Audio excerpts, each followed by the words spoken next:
Imagine coming home after months of service, no warning, no phone call, just a quiet plan to surprise your mother with breakfast at her favorite cafe.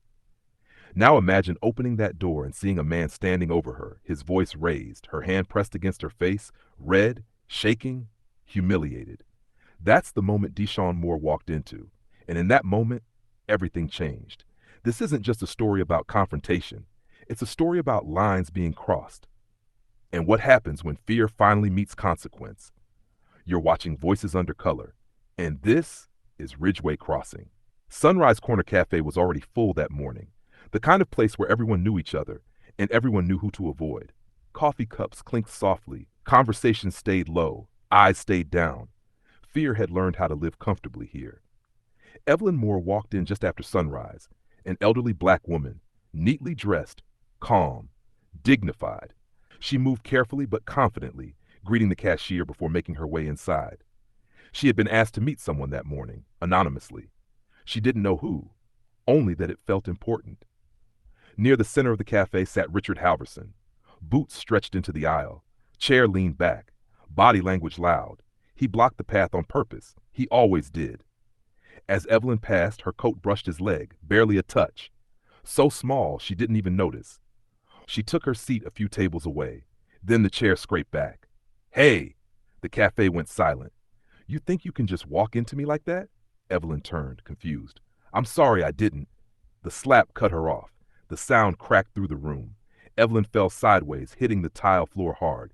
Gasps rippled through the cafe, but no one moved. No one stood. No one spoke. Richard stood over her, chest puffed out. Apologize, he demanded. You don't touch me without apologizing.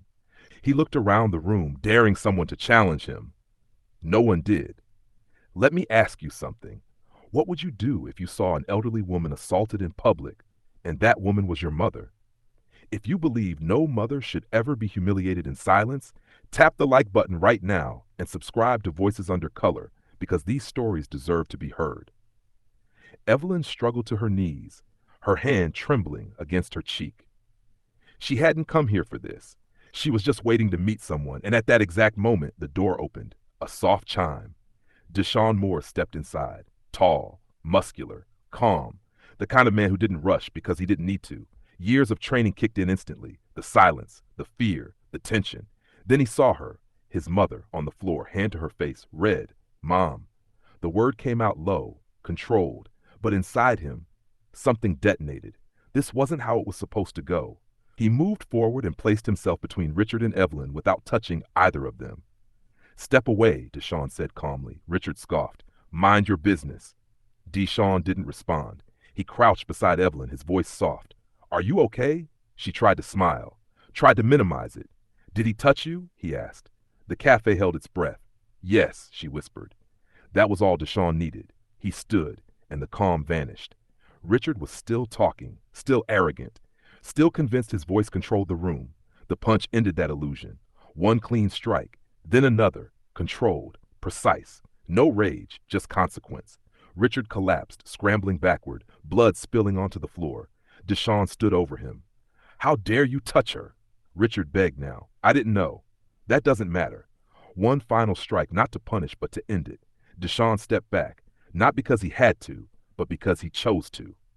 Sirens echoed in the distance. Someone had finally called the police. Deshaun raised his hands calmly. When officers arrived, the footage told the story clearly. The slap, the assault, the truth. Richard Halverson was arrested on the spot. No one defended him. No one spoke for him. Outside, fear left Ridgeway Crossing in the back of a patrol car. Inside, Evelyn reached for her son's face. You planned this, she whispered. He nodded. I wanted to surprise you. She pulled him into an embrace. And for the first time in years, the cafe breathed. If this story moved you, if you believe silence protects the wrong people, subscribe to Voices Under Color. Because some stories aren't about violence, they're about dignity. And sometimes justice arrives quietly, right on time.